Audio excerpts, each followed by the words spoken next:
After lawsuits, allegations of abuse, and a fan-wide boycott, Odd Eye Circle is back with their latest release, Version Up. This incredible comeback is so mind-blowing considering everything that's been going on. So, Odd Eye Circle, a story of 3 moons gathering to join a full circle. Kimlip, Jinsoul, and Choerry stand at the front lines to save the world. The 3 letters in Odd represent 3 overlapping moons, red, blue, and purple, each representing one of the members. The group portrays a girl crush concept and each have their own unique superpower. Kimlip, time travel, Jinsoul, space travel, and Choerry, dimensional travel. They also have their own animal. But Odd Eye Circle was actually created for the pre-debut of the girl group Loona, so a year and a half before Loona debuted. BlockBerry Creative began releasing solos for each of its 12 members. Through this, 3 subunits were born: Loona 1/3, Odd Eye Circle, and YY. So by the time the whole group actually debuted, Odd Eye Circle and its 3 members had already gained a significant following. And the whole concept of Loona and their lore was so intriguing. It was an epic world of fantasy known as the LOONAVERSE, and fans were loving it. But in order to understand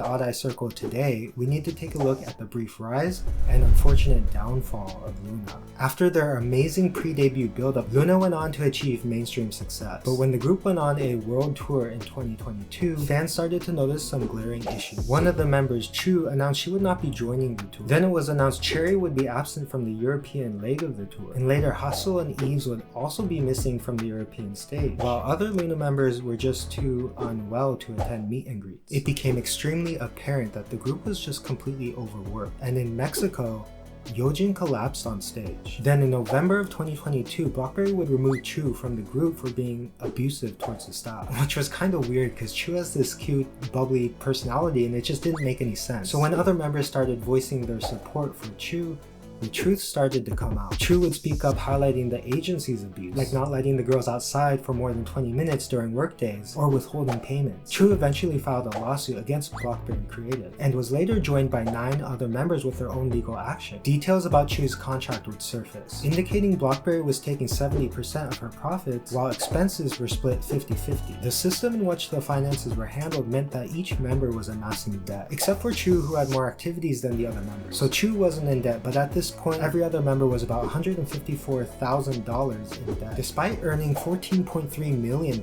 So now the group's activity halted indefinitely. BlockBerry themselves were broke and did not have the finances for a new album. But Loona fans already initiated a boycott anyway, so the situation was just a bit iffy. The courts ruled Chuu's contract as being unfair, and because Heejin, Kimlip, Jinsoul, and Choerry basically had the same contract, they were granted preliminary injunctions, but the other members were denied because of some amendments on their contract. BlockBerry then filed a petition with the Korean Entertainment Management Association to ban Chuu from all entertainment activities in South Korea, and they planned to do the same for Heejin, Kimlip, Jinsoul, and Choerry. A few days later, the 2 members who hadn't taken any legal action up to this point filed to suspend their contracts with BlockBerry Creative. Kimlip, Jinsoul, Choerry, and Heejin signed exclusive contracts with an agency called Modhaus, who announced this new project ARTMS. Now, ARTMS is not a group name for the girls, it's just a project name. But the Modhaus CEO and founder, Jaden was Loona's original creative director and music producer. So this was particularly exciting news, considering Jaden was responsible for the lore and concept of all the pre-debut solos, subunits, and the full group release up to XX in 2019 before he left. So if there was any hope for a continuation of the LOONAVERSE lore,